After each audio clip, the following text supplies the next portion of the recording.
Eu saúdo a todos em nome de Jesus. Vamos ficar de pé, meus amados irmãos, só por alguns instantes. Abramos a nossa Bíblia no livro de Gênesis, capítulo 26.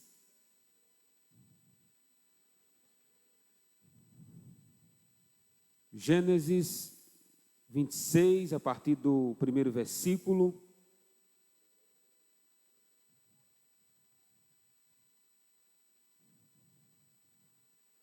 O tema que nos foi proposto é família consciente com base na palavra. Família consciente com base na palavra. Gênesis 26, a partir do primeiro versículo, após a leitura, convido o pastor Reginaldo Costa para interceder por nós nessa noite, em nome de Jesus. Sobrevindo fome à terra, além da primeira havia nos dias de Abraão, foi Isaque a Gerar, avistar-se com Abimeleque, rei dos filisteus. Apareceu-lhe o Senhor e lhe disse: não desças ao Egito, fica na terra que eu te disser. Habita nela, serei contigo e te abençoarei, porque a ti e à tua descendência darei todas essas terras, e confirmarei o juramento que fiz a Abraão teu pai. Multiplicarei a tua descendência como as estrelas nos céus, e lhes darei todas essas terras. Na tua descendência serão abençoadas todas as nações da terra, porque Abraão obedeceu a minha palavra e guardou os meus mandamentos, os meus preceitos, os meus estatutos e as minhas leis. Isaque, pois, ficou em Gerar. Até aqui, meus amados irmãos, vamos orar ao Senhor com o nosso pastor.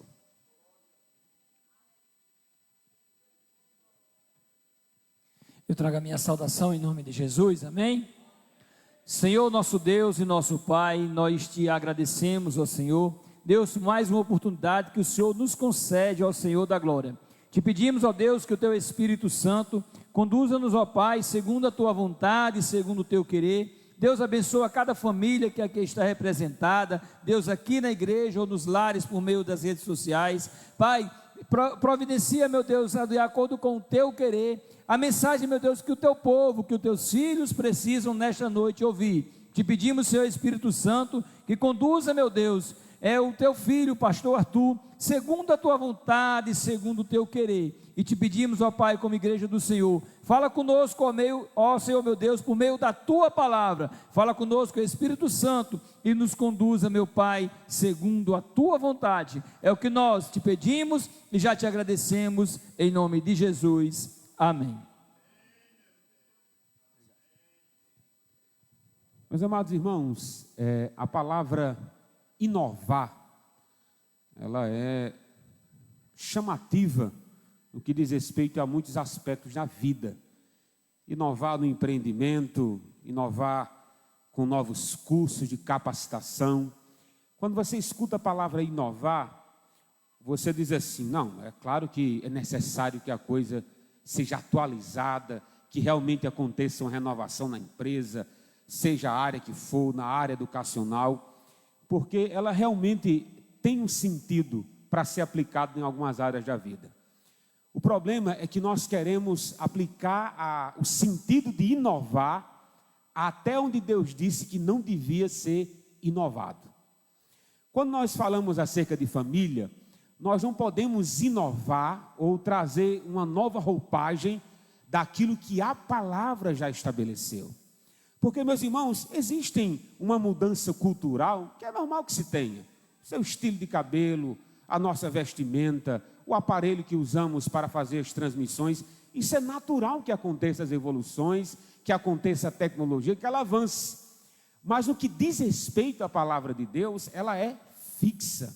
Passarão os céus e a terra, mas a sua palavra não há de passar.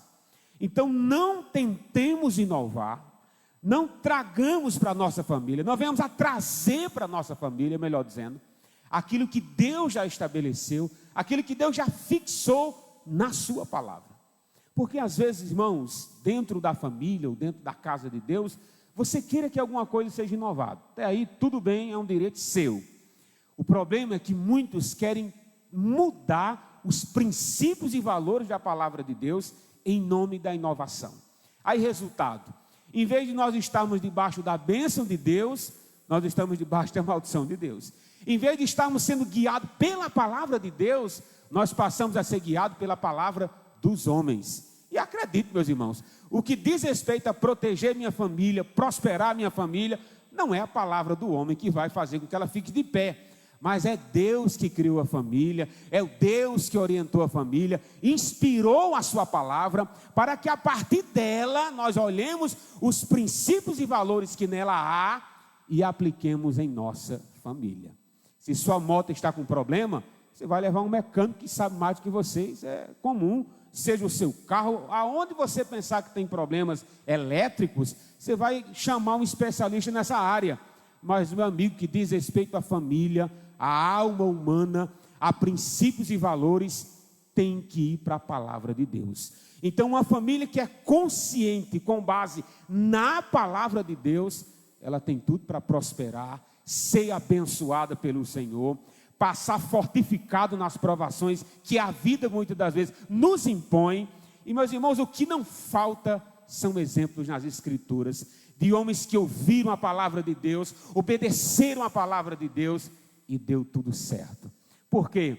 Porque é da essência de Deus, é do caráter de Deus abençoar aqueles que são fiéis, abençoar aqueles que guardam os seus mandamentos, abençoar aqueles que obedecem a sua palavra. Olhando, meus irmãos, para a história de Isaac, é um exemplo disso.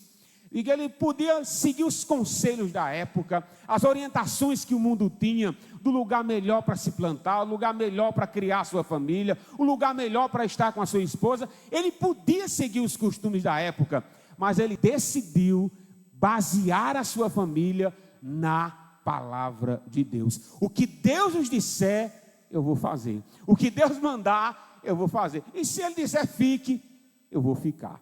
Isaac é um excelente exemplo de uma família consciente, com base na palavra de Deus. Se você puder deixar a sua Bíblia aberta, vejamos o que nós podemos aprender com o nosso amado Isaac. E todos os princípios que ele trouxe para a sua família, baseado na palavra do Senhor. Só a nível de introdução aqui, até um rodapé. Nós temos hoje em nossas mãos a palavra escrita, é o que nós chamamos de Bíblia, inspirada por Deus, inerrante e eterna. Isaac não tinha essa Bíbliazinha escrita que temos. Isaac tinha a palavra de Deus falada. Deus falou com Isaac, e essa comunicação com Isaac é a palavra de Deus, inerrante, e hoje, para a glória de Deus, está escrita ao nosso alcance. Mas quando eu falo palavra de Deus para Isaac, foi a palavra de Deus falada, e hoje sim, está escrita para a edificação do seu povo. Vejamos aí no versículo 1, Isaac e sua família, com base na palavra de Deus, permaneceram em meio a uma crise. Mesmo no versículo 1 diz, sobreveio fome àquela terra, assim como tinha acontecido nos dias de Abraão. Então Isaac foi a Gerar encontrar-se com Abimeleque, rei dos filisteus. O versículo 2 diz, o Senhor apareceu a Isaac e lhe disse, não desça ao Egito, mas fica na terra que eu lhe indicar. Duas observações aqui. Primeiro, meus irmãos, crises vêm e vão. Nós estamos diante de uma outra seca que assolava aquela terra, e o autor está dizendo, meu amigo, Abraão passou pela mesma seca. Só que Abraão desceu ao Egito, Deus estava com ele, abençoou, fez algumas coisas que não devia ter feito. Agora a abordagem de Deus com Isaac é diferente. É tentador seguir os passos do pai num momento como esse.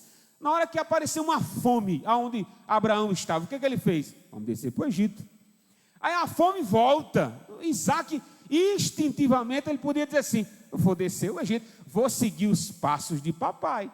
Só, meu querido, que os passos de papai são falhos, tá bom? Os passos de papai, possa ser que você vacile, possa ser que você erre. É melhor você seguir a voz de Deus, o Pai todo-poderoso, esse Pai não erra, a sua palavra é relevante, é inspirada e pode ter certeza que é confiável. Então Isaac, sendo tentado a descer para o Egito, a voz foi: não desça ao Egito, fica aonde eu lhe indicar. Então as provações, elas vêm e vão, mas a segunda observação que faço aqui é: Deus sempre nos orienta em meio às provações. Você não fica sem a voz de Deus, nós não ficamos sem a palavra de Deus. Deus é interessado em guiar o seu povo, em instruir o seu povo, seja a provação que a sua família estiver passando, seja a luta que ela estiver passando, Deus está interessado em falar ao nosso coração, a nos direcionar, meus irmãos, a dar a palavra que precisamos ouvir. O problema, meus irmãos, nunca é Deus falar, é se nós estamos dispostos a ouvir. O problema nunca é Deus, né? O problema é se nós queremos ouvir essa voz orientativa, consoladora da parte de Deus. Então aqui chega a crise, Deus fala com Isaac, e essa fala de Deus com Isaac, ela se intensifica, meus irmãos, de uma forma singular. Como se não bastasse dizer fique, aí Deus começa a fazer promessas na vida de Isaac. Promessas essas que ele fez a Abraão. Olha só a relação de promessas que tem a partir do versículo 3. Como eu disse, Deus está interessado em falar, em nos guiar, em nos abençoar. Continuando a leitura, eu estou em Gênesis 26, a partir do versículo 3. Olha a quantidade de bênçãos aí. Primeiro, Deus disse: eu estarei com você.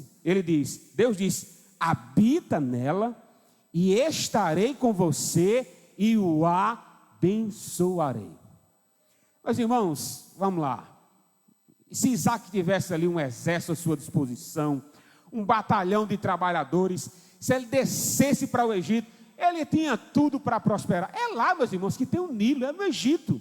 É no Egito que tinha as terras férteis. É lá, é óbvio que se ele descesse, a prosperidade o acompanharia na visão humana.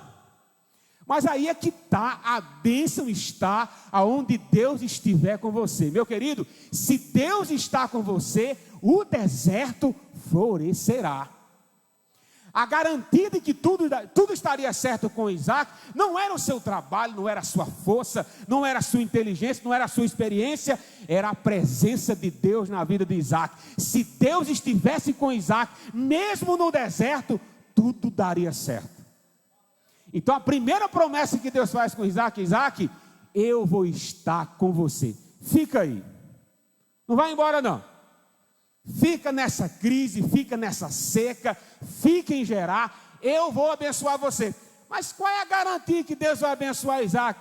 A presença de Deus com ele. Aonde Isaac estivesse obedecendo a Deus, ele estaria com Isaac. Meus irmãos, sem Deus não tem bênção, não tem prosperidade. Sem Deus não tem futuro a sua vida.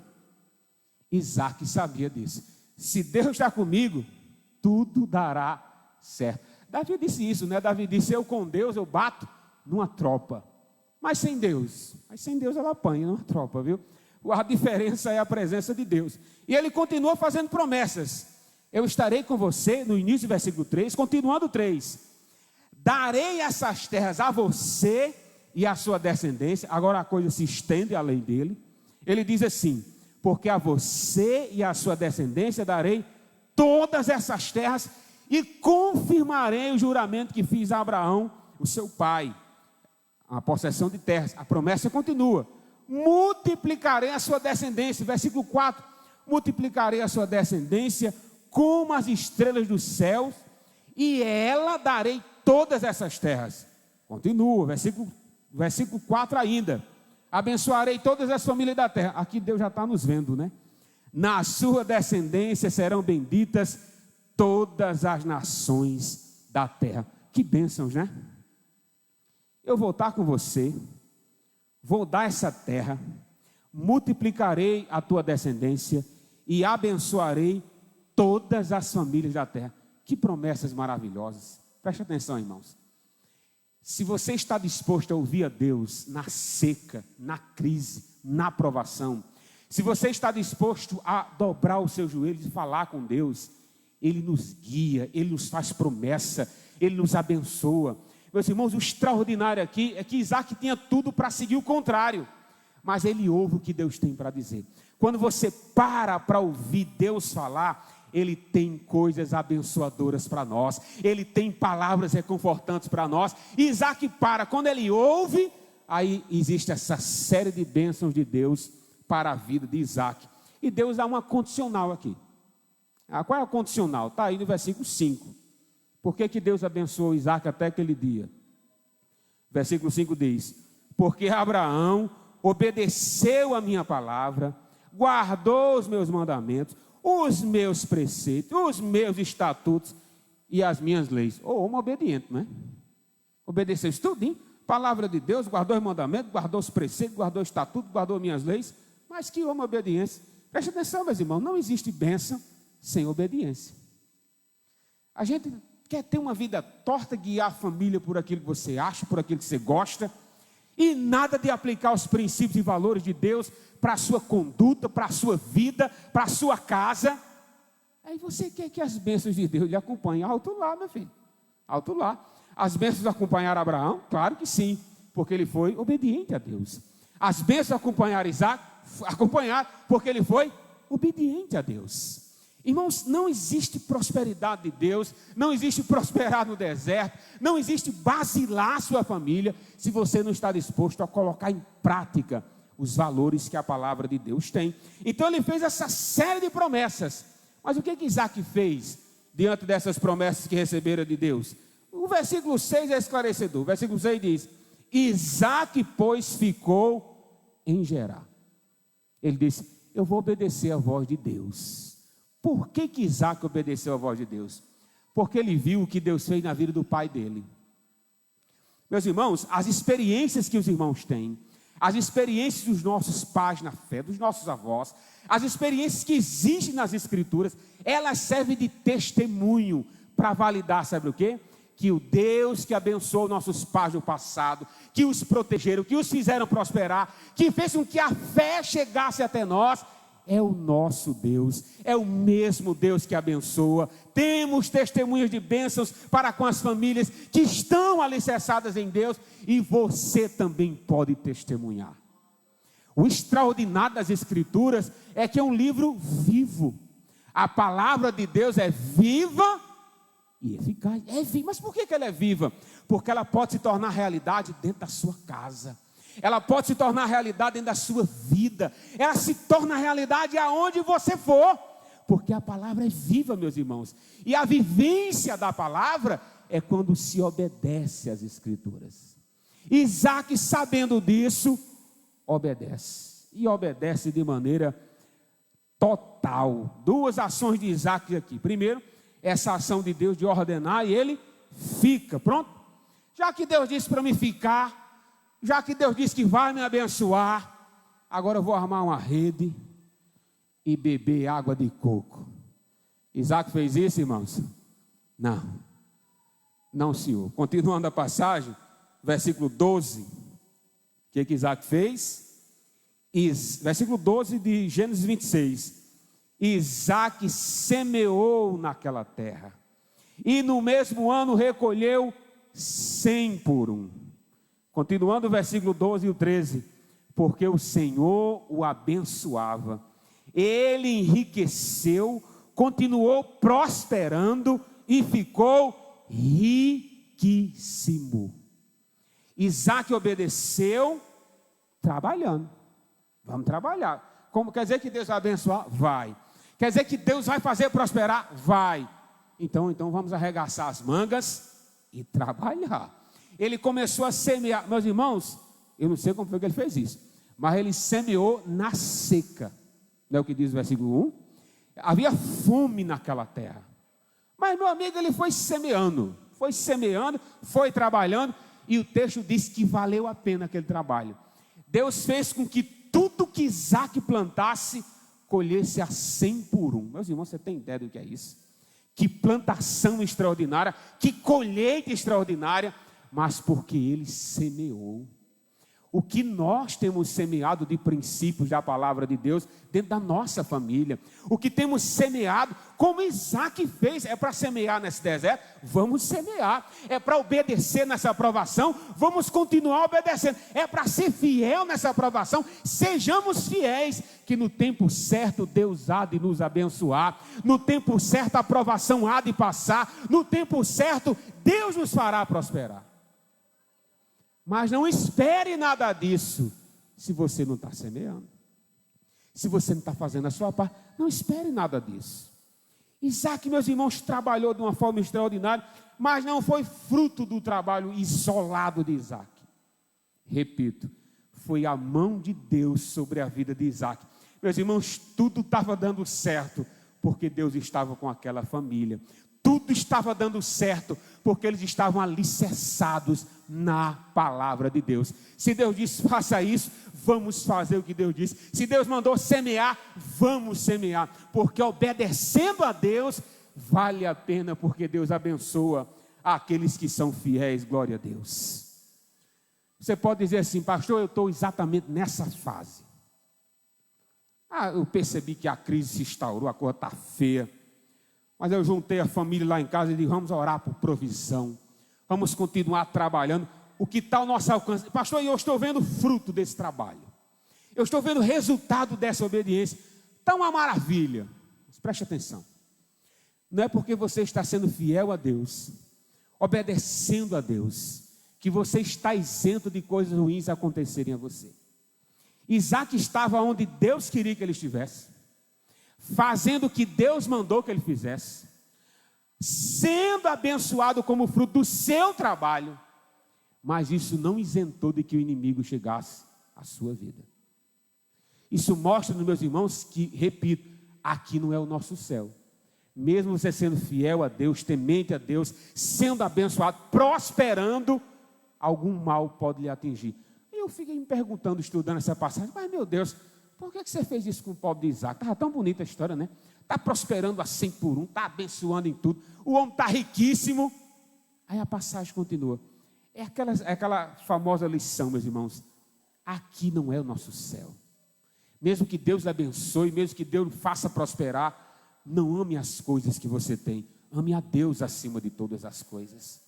Ame a Deus acima de todas as coisas. Louve a Deus pelo emprego que você tem, mas acima de tudo, louve a Deus, porque se você perdeu o emprego e continuar com Deus, você não perdeu nada. Porque o Deus que permitiu que essa porta se fechasse, é o mesmo que pode abrir outra em outro lugar. A questão aqui é Deus na vida de Isaac. E Deus fez questão de que as coisas ruins viessem sobre a vida de Isaac. E foram algumas, irmãos, coisa pouca, não sabe? Vamos continuar aqui a passagem. Mesmo alicerçado na palavra, as provações vieram a essa família. Primeiro está no versículo 14. Inveja. Versículo 14 diz: Isaac tinha ovelhas e bois, grande número de servos, de maneira que os filisteus tinham inveja dele. Você acha que Deus vai lhe abençoando, vai fazendo prosperar, e o diabo de braço cruzado? Não, meus irmãos, ele vai mandar os filisteus para a sua vida. Ele vai invejar. Meus irmãos, inveja aqui é a teoria até então, né? É aquilo que está por dentro. Eu me lembro de uma palavra da irmã Maria Helena, e eu guardei aquilo no coração, faz todo sentido, né? O invejoso, ele não quer um carro como o seu. Ele não quer um emprego como o seu. Ele não quer uma família como a sua. O invejoso, ele quer o seu carro. O invejoso, ele quer a sua família. Quer dizer, não é uma desgraça uma coisa dessa. Você acha que ele vai lutar para conseguir o que eu tenho? Não é invejoso? Não. Ele vai lutar para tirar o que você tem e ficar com o que é seu. Mas preste atenção, meus irmãos. Quem está debaixo da bênção de Deus, obedecendo a palavra do Senhor, vem a inveja que vier, as ações de Satanás que vier, 1000 cairão ao seu lado, 10.000 à sua direita, mas você não será atingido. As investidas de Satanás contra a vida daquela família veio, mas não prosperou. Amém? Não prosperou, mas veio. Veio a inveja. Tá bom, pastor, só a inveja? Não, vai piorar. Versículo 15. O que está dentro do coração é colocado para fora. Eles tinham inveja, ficou só na teoria, só no coração, eles foram agir. Olha o que diz o 15. E por isso o quê? Por causa da inveja. Motivados pela inveja, lhes entulharam todos os poços que o servo do seu pai havia cavado nos dias de Abraão, enchendo-os de terra. Alguém pode dizer assim, pastor, cavaram só um poço. Deixa eu explicar aqui. Eu acredito que a maioria de nós aqui somos dependentes da Caerne, não é assim? É a nossa fornecedora de água. Deixa eu tapar a torneira de água da sua casa. Mesmo onde está o contador, deixa eu fechar aquele contador. Agora deixa eu agravar a sua situação. Deixa eu arrancar os seus canos. Agora me diga, como é que você vai passar? Não é desesperador? É o que fizeram com Isaac, irmãos. Entulhar os poços. Lembrando que entulhar é entupir. Toda provisão para dar alimento aos animais, a matar a sede, a alimentar as plantas, a própria família dependia daquilo. Preste atenção no nível de maldade que os filisteus estavam fazendo com Isaac. Não se contentaram com isso, entulharam os poços. Mas a coisa piora. O que está ruim sempre pode piorar. Versículo 16, olha só. Agora chega o rei, né? Eram os filisteus como os céus, agora a coisa piora. Versículo 16. Abimeleque disse a Isaac: saia da nossa terra, porque você já é muito mais poderoso que nós. Então Isaac saiu da... Irmão, eu esperava uma espada aqui, um murro, um chute de Isaac, mas não. Isaac saiu dali e se acampou no vale de Gerar, onde ficou morando. Mas rapaz, Isaac foi-se embora. Isaac era muito pacífico, né? O homem pacífico. Mas preste atenção, meus irmãos, Isaac estava sendo guiado por Deus. Se Deus não mandou ele brigar, ele não ia brigar. Você acha que aquele entulho que fizeram para com os poços, você acha que Deus não tinha mais para a vida de Isaac? Você acha, meus irmãos, que quem está numa provação, sendo fiel a Deus, ele não está vendo tudo de ruim que fazem a você? Deus está vendo. E agora chegou o ápice de tudo. Isaac, vá-se embora daqui. Aí Isaac tinha a ordem de Deus de ficar em Gerar. Aí o que Isaac fez? Ficou nas cercanias sabe aquela divisa de Gerar e outro país? Ele ficou aqui só na redondeza, mas não saiu de Gerar, porque a bênção de Deus era em Gerar. Quando ele ficou em Gerar, a coisa está boa, não está maravilhoso, não é? Calma que ainda vai piorar. Ele se afasta dos filisteus, fica distante um pouco, mas o inimigo vai lá onde Isaac estava. Versículo 19 do capítulo 26. Os servos de Isaac cavaram no vale, acharam um poço de água nascente, mas os pastores, aqui já é outros. O que fizeram com Isaac? Entraram em conflito com os pastores de Isaac, dizendo: essa água é nossa. Por isso Isaac chamou o poço de Ezeque, porque entraram em conflito com ele. Meus irmãos, foi inveja, foi entulhar os poços, mandaram o homem se embora, aí brigaram por causa de outro poço. Meu amigo, é aperreio, não é? Que situação chata. Agora tem esse conflito com os pastores, e não para por aí não. O texto diz assim, versículo 21, cavaram outro poço, e também por causa disso houve conflito, por isso recebeu o nome de Sete. Homem de uma situação ruim. Calma, meus irmãos, Deus estava com Isaac, em cada poço entulhado, em cada inveja que vinha sobre a vida dele, em cada investida de Satanás contra a vida de Isaac, Deus estava abençoando Isaac e presenciando tudo aquilo. Isaac perseverou e obedeceu a Deus, deixou esse conflito para lá, que Isaac era crente, não gosta de briga, ele queria saber de abençoar aqueles que estavam com ele. E Isaac, diante de tudo isso, o que é que Deus fez na vida de Isaac? Meus irmãos, o inimigo ele vai até onde Deus permite que ele vá. Foram perseguindo Isaac, fizeram de tudo, mas chega um momento que Deus diz: chega. Prenderam o apóstolo Paulo, tentaram matar o apóstolo Paulo. Aí Deus disse assim para Paulo uma visão: Paulo, não tenha medo, fica nessa cidade, eu sou com você, não vão lhe fazer mal. Meus irmãos, o Deus do apóstolo Paulo é o Deus de Isaac, e o Deus do apóstolo Paulo de Isaac é o nosso Deus. Quando ele diz basta, está dito, glória a Deus por isso. Quando ele tenta encerrar as obras do mal, ele encerra. E a passagem, meus irmãos, conclui, sabe o quê? Isaac perseverou em obedecer a Deus e Deus lhe deu vitória. No início do versículo 2 diz: partindo dali, Isaac cavou outro poço, e como por esse não houve conflito, deu o nome de Reobote. O que quer dizer Reobote? Ele disse: porque agora o Senhor abriu espaço para nós e vamos prosperar nessa terra. Que maravilha de Deus, não é? Que bênção de Deus. Como é, pastor? Quer dizer que agora deu certo? Agora deu certo. Eles cavaram um poço, o poço foi água nascente, abençoou a ele, abençoou os demais, e o texto faz questão de dizer: o Senhor abriu espaço para Isaac. Lembra, meus irmãos, que a seca estava instaurada, a crise realmente era grande, mas Deus era com Isaac. Isaac obedeceu a palavra de Deus, e a mesma decisão de Isaac de obedecer a Deus deve ser a sua. Eu não sei se você está na fase de entulhar os seus poços. O que eu peço é que você continue sendo fiel a Deus. Continue ouvindo a voz do Senhor, obedecendo a sua palavra, que no tempo certo, Ele enlarguece as tendas, Ele nos abençoa, Ele nos faz prosperar. O Deus que é abençoador, meus irmãos, é o nosso. O Deus criador da família e sustentador da família é o nosso Deus. É o nosso Deus. Se você que nos visita nessa noite e não tem essas convicções que temos, eu lhe convido a você fazer parte dessa aliança em Jesus. A maior bênção que você pode ter é Jesus como seu Senhor, é Jesus como seu Salvador. Isaac, meus irmãos, Cristo é da descendência de Isaac. Por causa de Cristo, todas as famílias são benditas na terra. Você pode ser bendito nessa noite. Você pode voltar para casa com as bênçãos de Abraão sobre a sua vida. Mas para isso, é preciso que você creia. Aonde está a primeira pessoa que deseja voltar para Jesus? Dê um sinal com a sua mão. Nós queremos orar por você. Aonde está você? Se desejar, após o culto, nos procure. Aqui agradeço a Deus a minha oportunidade. Em nome de Jesus.